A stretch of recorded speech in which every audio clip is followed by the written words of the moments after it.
Welcome to Mission Control. I'm your flight director, and today we are running a full-scale simulation on one of the most critical objectives in the Cambridge AS and A-Level Math 9709 syllabus.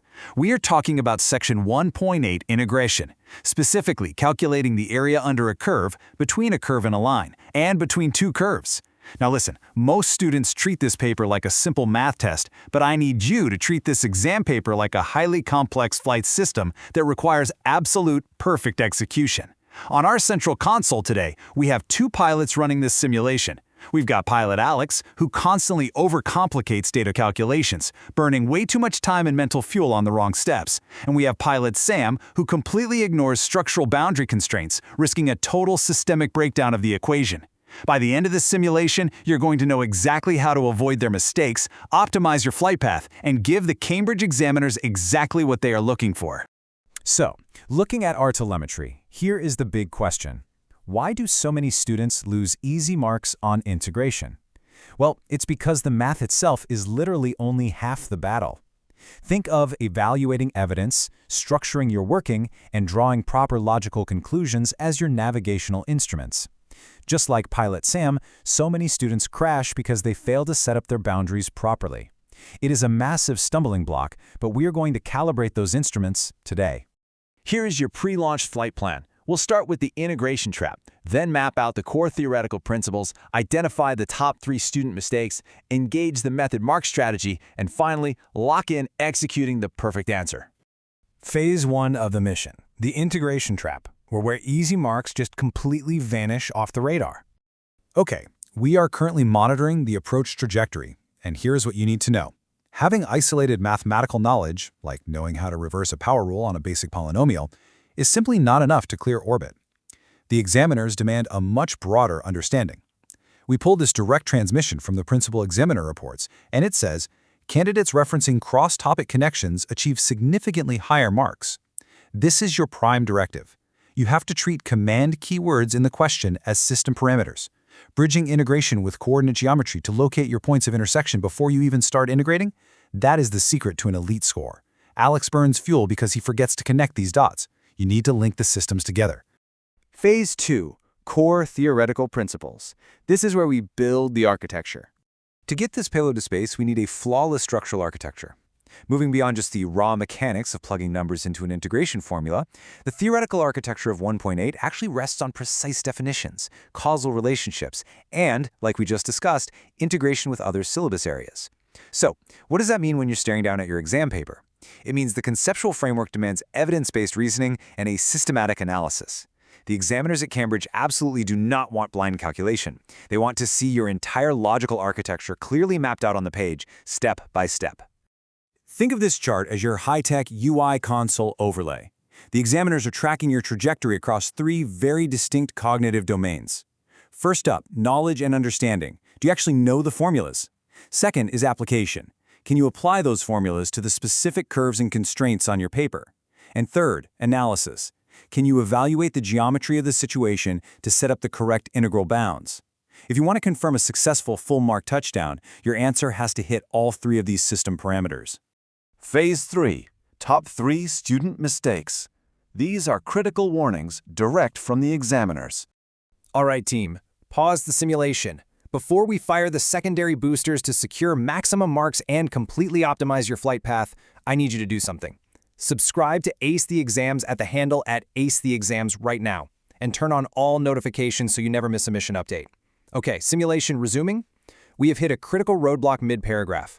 Our pilot's evidence links are failing. Why? Because of these 3 debris clusters. Number 1, vague answers lacking specific details. Number 2, forgetting to check format and presentation conventions, like dropping the dx at the tail end of your integral. And number 3, answers that aren't specific to the context given. Take mental notes right now because avoiding this debris field is absolutely crucial. I'm overriding the console to show you this side by side. On the left, we've got pilot Sam's vague answer. It's missing clear annotation, there's no context, and the structural template is totally collapsing. On the right, we have an elite answer. Notice how it is context-specific, uses correct mathematical terminology, and follows proper headings. This right here is where we inject the Peel structural template to save the trajectory. Point, evidence, evaluation, link. You state your integration setup, show the evidence through your working, evaluate the bounds, and link it back to the specific area requested. The contrast is night and day. Phase 4, the method mark strategy. This is how you save your grade when the turbulence hits. I need you to treat this as your emergency backup system. The method mark strategy is a structural engineering tool that can literally save your grade, even if your final numerical calculation goes completely awry at the very last second of the exam. Here is the absolute golden rule of Cambridge integration. Marks are rewarded for the process. Always, always show your working.